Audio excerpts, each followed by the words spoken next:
প্রিয় ভাই ও বোনেরা, আসসালামু আলাইকুম। কেমন আছেন আপনারা? আশা করি আল্লাহর রহমতে ভালো আছেন। আমিও আলহামদুলিল্লাহ ভালো আছি। আমি এখানে চুলায় একটি পাতিল বসিয়ে দিয়েছি। এখানে 5টি আলু দিয়েছি। আজকে আলুর ভর্তা বানাবো, তাই আপনাদের সাথে শেয়ার করছি। আলুটা সিদ্ধ হয়ে গিয়েছে। দেখুন, আমার আলু সেদ্ধটা হয়ে গিয়েছে। আমি সব ছুলে পরিষ্কার করে নিয়েছি, সবকিছু রেডি করে নিয়েছি। এখন আমি ভর্তাটা বানাবো। এখানে আমি পরিমাণ মতো লবণ দিয়ে দিচ্ছি। দেখুন, আমি আলুর ভর্তার পেঁয়াজটা একটু মোটা করে কেটেছি। এভাবে মোটা করে কাটলে ভর্তাটা খেতে দারুণ মজা হয়। দেখুন, মোটা মোটা করে কেটেছি।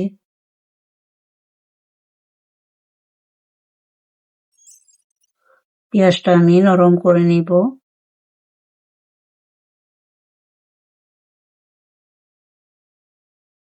আমি ঝালটা আমার পছন্দ মতো দিয়েছি। আপনারা আপনাদের পছন্দ মতো দিয়ে নেবেন। আমি ঝালটা একটু কম খাই। এখন আমি তেলটা দিয়ে দিচ্ছি। সরিষার তেল নিয়েছি। আলু ভর্তায় একটু বেশি করে তেল না দিলে ভর্তাটা খেতে মজা হয় না, ভালো লাগে না।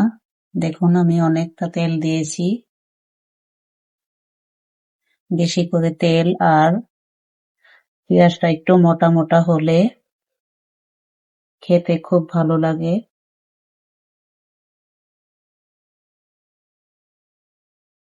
শীতের দিন গরম ভাত, গরম আলুর ভর্তা আর ডিম ভাজা খেতে দারুণ লাগে।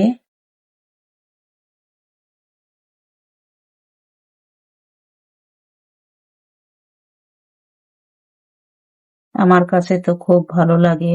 আপনাদের কাছে কেমন লাগে কমেন্টে জানাবেন।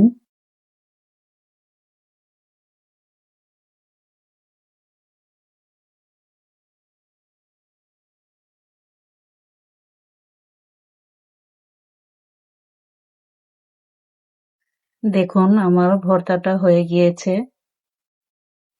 আমি লবণ দেখে নিয়েছিলাম, খুবই টেস্টি হয়েছে।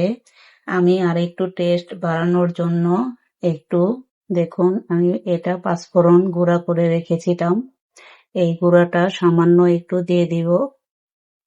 খুবই টেস্টি হয়। এই দেখুন, নিয়ে নিয়েছি। খুব ভালো লাগে এই গুঁড়াটা দিয়ে ভর্তাটা বানালে। আলু ভর্তা এমনিতেই মজা, তার মধ্যে আর একটু মজা বানিয়ে নিলাম।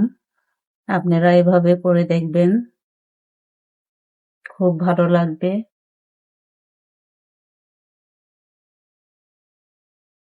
হয়ে গেল আমার আলুর ভর্তা। যে ভাই বোনরা আমার চ্যানেলটাকে সাবস্ক্রাইব করেননি,